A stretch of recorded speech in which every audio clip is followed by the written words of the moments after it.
The things that people do to stay healthy, hiking is like being out in nature is a big hiking, exercise, movement, connection with friends, your diet, your meditation, your moments with God, however you find them. These were the ingredients that the experts on the anxiety and depression series came up with as the cure for anxiety and depression. So what specific incident inspired you to be so passionate about creating documentaries? So when Michael Moore made the movie Fahrenheit 11, I thought it was a flawed documentary, but more it was a marketing exercise. I was already in the film business, but I'd never done a documentary. And that film had so many flaws in it and so many things that violated kind of the rules of documentary filmmaking. But I felt like the Republicans at that time decided to ignore it, which was the right move, not give it press. And it should have done about 20 million at the box office and gone away. But instead, it crossed the chasm and it did 100 million at the box office and didn't go away. And there was no response. So I stepped in and very quickly. What were some of the rules? You said there were some major rules that were broken. What were some of those major rules that were broken? Where there was several reports written of 28 basic flaws where he just told things that were not true. And so a lot of the footage that he used in that, he didn't film. He bought the footage, he licensed it, and he would make a point and use a snippet of an interview that was completely opposite of what the person was saying, but use a section out of it to make his point.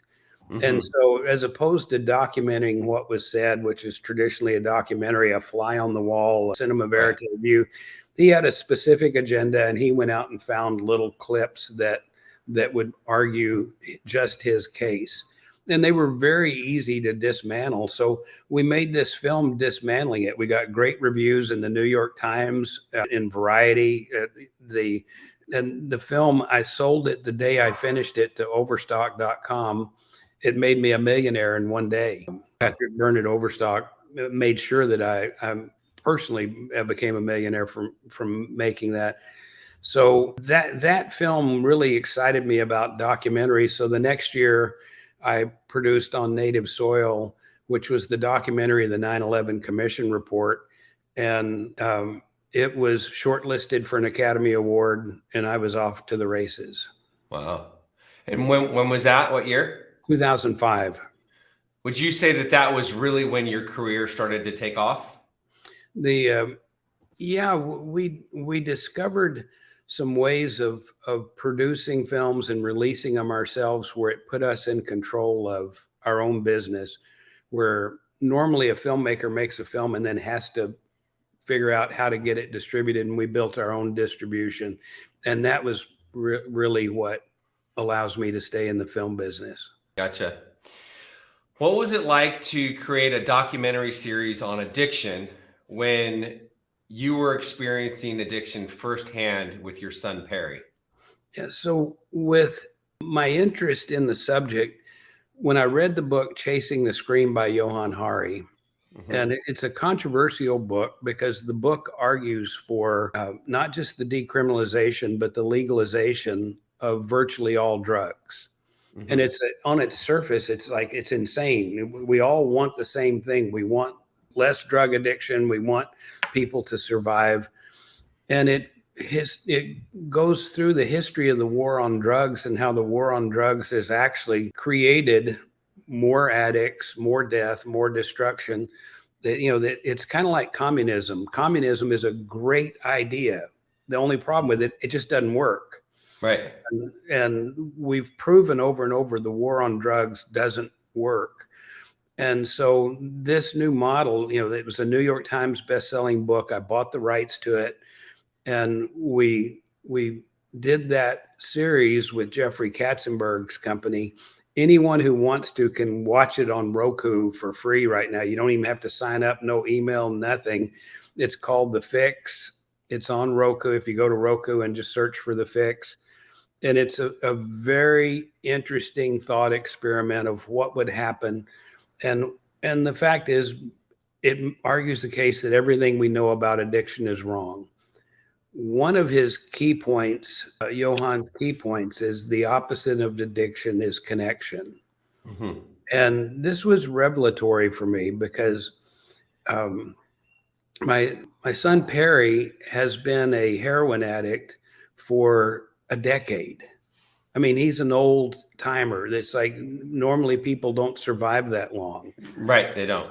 And he's had every problem that comes with that, from being put in jail, from forced rehabs, from all the things that and I went through the period early on of being taught tough love, and that made sense to me. Tough love for for this guy, and Johann's book softened my heart, and instead of withdrawing from Perry and projecting tough love, it kind of convinced me to just project love and love him. Even if he chooses to stay an addict, I will choose to continue to love him as he is. And so that evolution in my thinking of really stopping, not accepting him as he is, and loving him, and I can experience the pain that I see him go through, but I don't have to withdraw from him, which was really my previous mentality. Right. It's like he's an addict. He's struggling. He doesn't want to be an addict. It's like people think that people want to be addicts. He doesn't want to be addicted. Yeah, it's a sickness. It's just like having cancer. Like if someone has cancer, you don't shun them and push them away. Yeah, this is, it's funny. This is such a fine line for me. We because I also see parents who will not let their children, their adult children who are addicts, or their teenagers, will not let them suffer the consequences of their actions. And they interfere in life's natural processes. And it's not the child that can't suffer the consequence, it's the parent. And so I see people do too much. And this is, for me, is really a more of an emotional thing. So when we did the series on addiction, we did maybe 30 or 40 interviews with experts like you that are in this series. And they don't all agree with one another. There's various approaches to this. But the biggest thing I learned from this series was that this expectation that somebody can stop being an addict in 28 days because that's what insurance pays for. I came to a realization that many people, their progression through recovery is a year, 2 years, 3 years. The question is, has the person changed, and have they changed, externally? I've watched Perry was put on probation in Dallas, Texas. Now, okay, so let's, how old is Perry right now? 35. 35, and he started using when he was 25 or younger? Younger than that. And it started, he was a tennis player, and he had a tennis injury, and he took Loratab for his tennis injury. And Loratab I have taken, and its biggest effect on me is constipation. It didn't work as a painkiller. I didn't get any fun from it. I would never take it recreationally just because it wasn't recreational for me. Perry said the first time he took one, he felt like he was home. There's something in him that was powerful for him. And he migrated from that to other prescription drugs, and then finally to heroin. I remember one time years ago, I'm like, well, Perry, what are you using? He goes, Dad, I'm using everything. And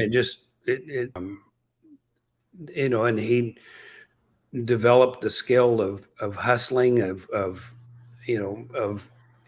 where most of your addicts that are really hardcore addicts like Perry become if they're men, drug dealers, and if they're women, prostitutes or drug dealers. It's like there's not many ways to live that illegal lifestyle and then also, have your day job. Now, where is Perry at in the mix of 11 kids, 9 kids, 11 kids? So he was, and until I married a woman who had some younger kids, he was the youngest. And it was also his brother, Charlie, who passed away from cancer. So at the time, I remember that my therapist that I had working with my kids as we were going through that, my therapist said Perry was 10 years old at the time. And he said, trust me, Perry will do whatever it takes to get the same attention from his mother that Charlie is getting right now, because Charlie was dying of cancer. Her focus was all on him. And that prediction came to be true. And there's an odd dynamic between he and his mother that has played out. And are any of your other kids addicted or struggling with drugs or alcohol? So several of them have been through. I have a recovered addict who's my son, Mikey, who, if you have a black sheep in your family, you should be so lucky as to have a black sheep like Mikey. And he went through a serious period of addiction, and to the point that, I did not expect him to recover. And now he is a 41-year-old man with 6 kids. Wow. And very successful in his work, and has gone the full progression of spending the time in 12-step groups to, years, to evolving past. He can't remember. I talked to him several years ago. He's like, I literally can't imagine the me I was that did that. It's like, it's just so foreign to him. I look at him as a graduate where he's not locked into recovery. He's just living his life. So he's a perfect example.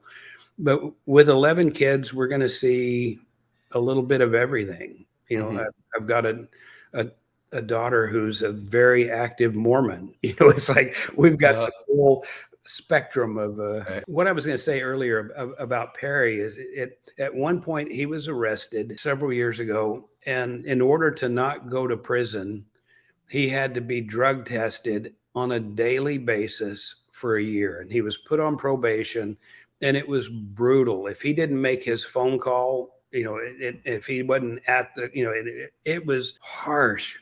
And he stayed clean for a solid year and avoided going to prison, got charges dismissed, everything was fine. And with a month after that ending, he was back using again. And this is when I realized, it can be imposed on an addict, but the reality is he hadn't changed. Right.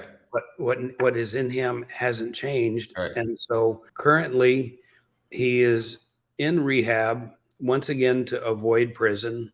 To get a free copy of the 12-step guide that I created for you, click on the link in the description below. Yeah, he's been in rehab and clean since December, and he's fine.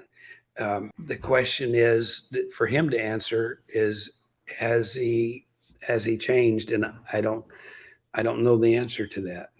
Yeah, well, as they say, it's an inside job.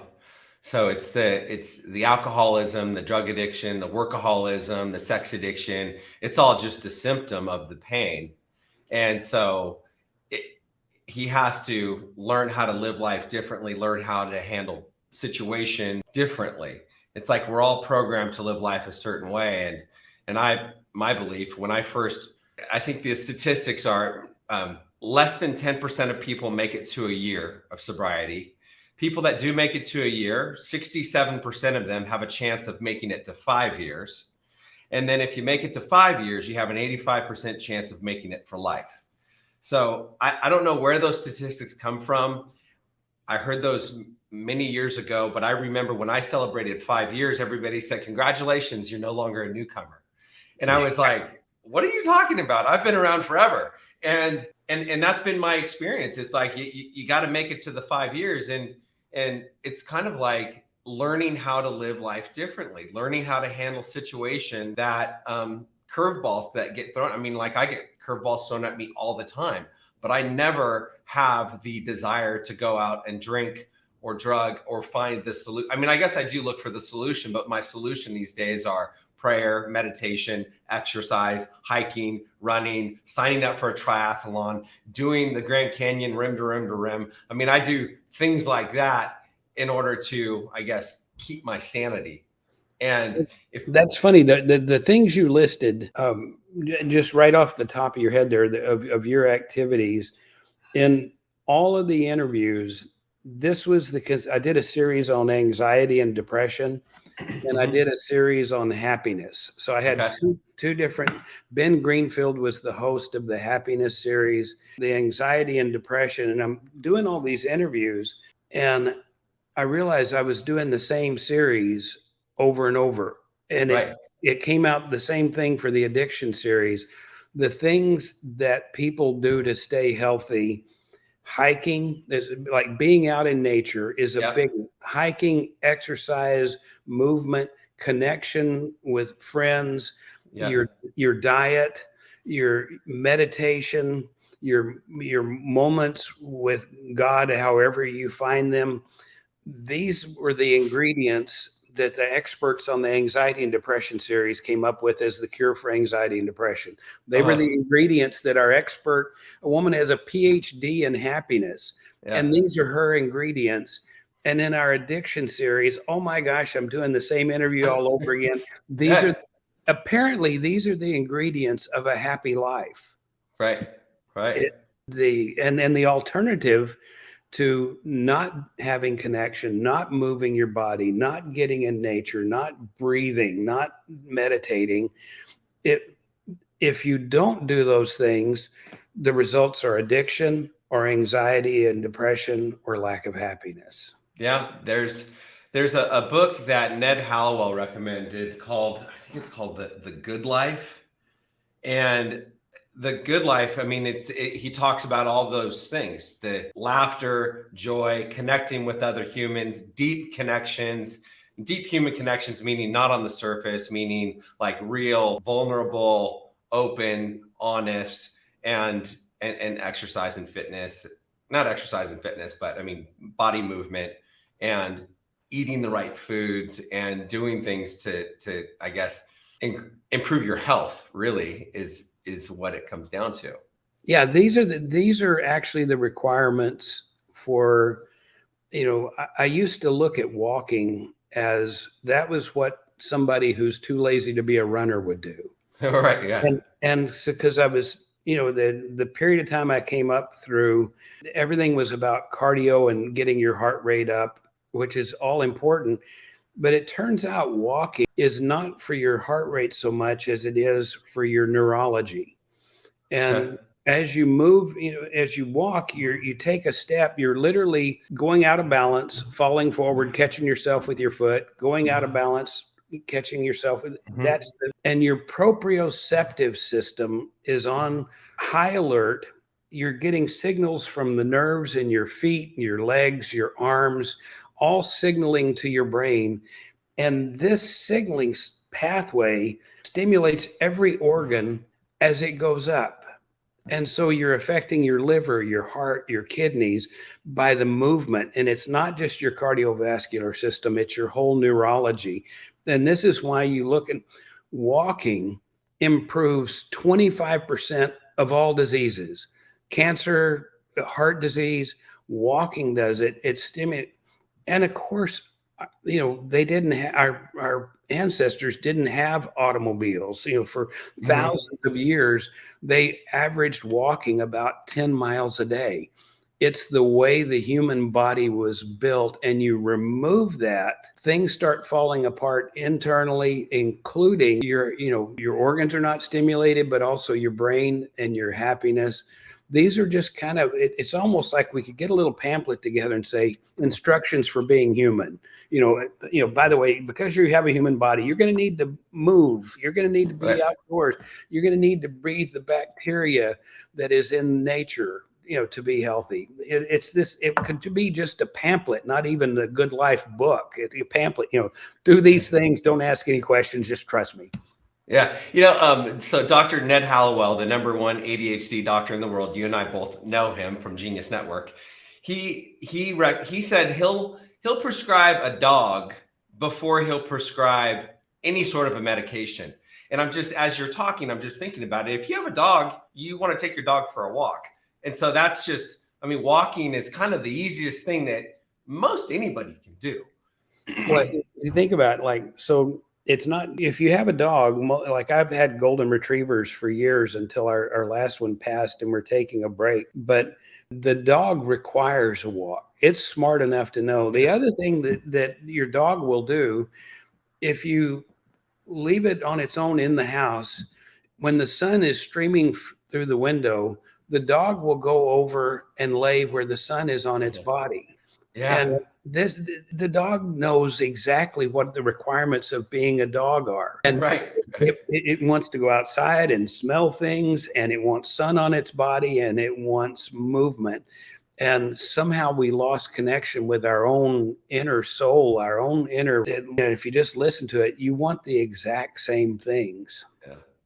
Yeah. I have an Aussie doodle. His name's Wayne, and his favorite thing to do, or one of his favorite, he's got lots of favorite things to do. He likes to go out in the backyard. He likes to smell around. He likes to chase rabbits. He likes to chase birds. But he'll sit there in the sun. He'll walk outside and he'll just lay down right in the sun and just hang out. And he just loves it. If I left my front door open, my dog would walk out on the porch and lay in the sun and just be there, because there's the intelligence of that is, we should pay attention to. So I'm just struck with the simplicity of the instructions for life. As we look at addiction is such a complex, when Joe Polish started, I'm going to find the cure for addiction.